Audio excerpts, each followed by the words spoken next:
एक कुत्ता जिसका मुंह तीरों से भरा हुआ है। 7 arrows fired in such rapid succession कि वो भौंकना तो दूर, वो करा भी नहीं पाएगा। This wasn't just archery. This was a glitch in the matrix.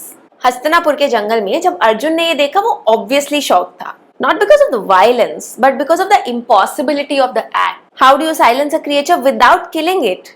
How did Eklavya do it? Hi, I am Vrinda, and on this channel we don't just recite myths, we decode them. We look at Indian mythology as a lived human experience. आज हम एकलव्य की कहानी को एक devotional lens से नहीं देखेंगे. We will look at it as a psychological crime thriller.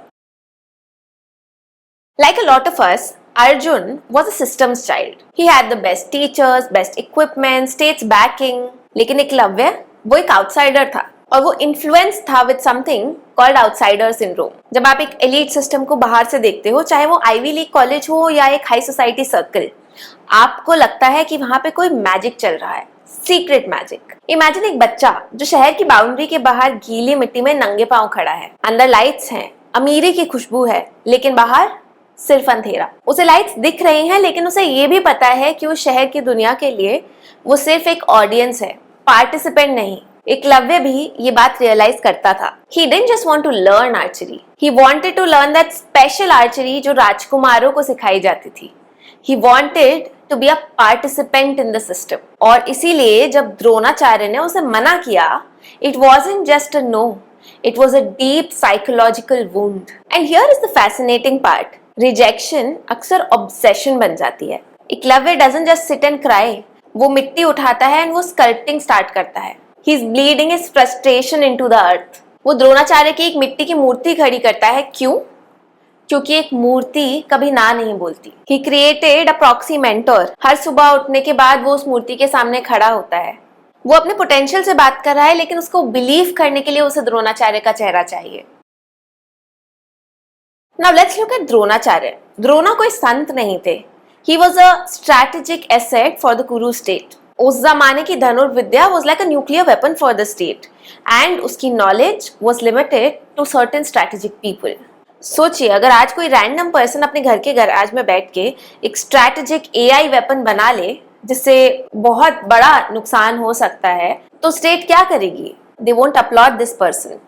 Instead, they will try to neutralize this person. In the similar manner, Drona saw Eklavya and thought that we need to neutralize this person. क्योंकि अगर ये नहीं किया तो द्रोणाचार्य की brand value 0 हो जाएगी. And he needed to protect his intellectual property. अब आते हैं उस मोमेंट पे जब दोनों आमने सामने खड़े हैं. द्रोणा की आंखों में गर्व है, एक कोल्ड कैलकुलेशन है, और एकलव्य का शरीर तना हुआ है एड्रेनलिन से नहीं, बट सरेंडर से. दक्षिणा कहाँ है? क्या मांगते हो? द्रोणाचार्य उसकी जान नहीं मांगता, बट उसका राइट थंब मांगता है, the main switch to the weapon. लेकिन सबसे बड़ा सवाल ये नहीं है कि द्रोणा ने मांगा क्यों. सवाल ये है कि एकलव्य ने दिया क्यों, बिना एक पल सोचे, बिना एक आंसू बहाए. क्यों? Psychologically Eklavya was starving.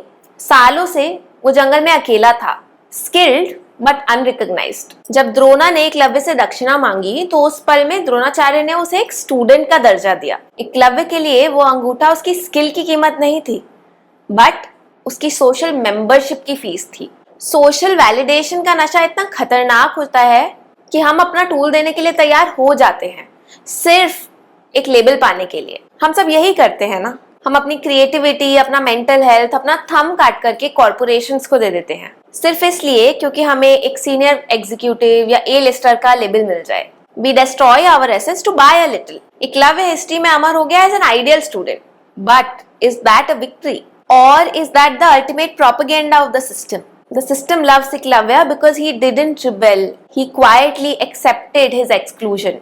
Imagine करिए अगर एकलव्य मना कर देता, अगर वो अपने अंगूठे के साथ, अपनी स्किल के साथ एक नया सिस्टम खड़ा करता, बट ही कुडंट, क्योंकि उसका कोर वुंड रिजेक्शन था. और जब सिस्टम ने उसे एक्सेप्टेंस की भीख दी, उसने अपना सब कुछ न्यौछावर कर दिया.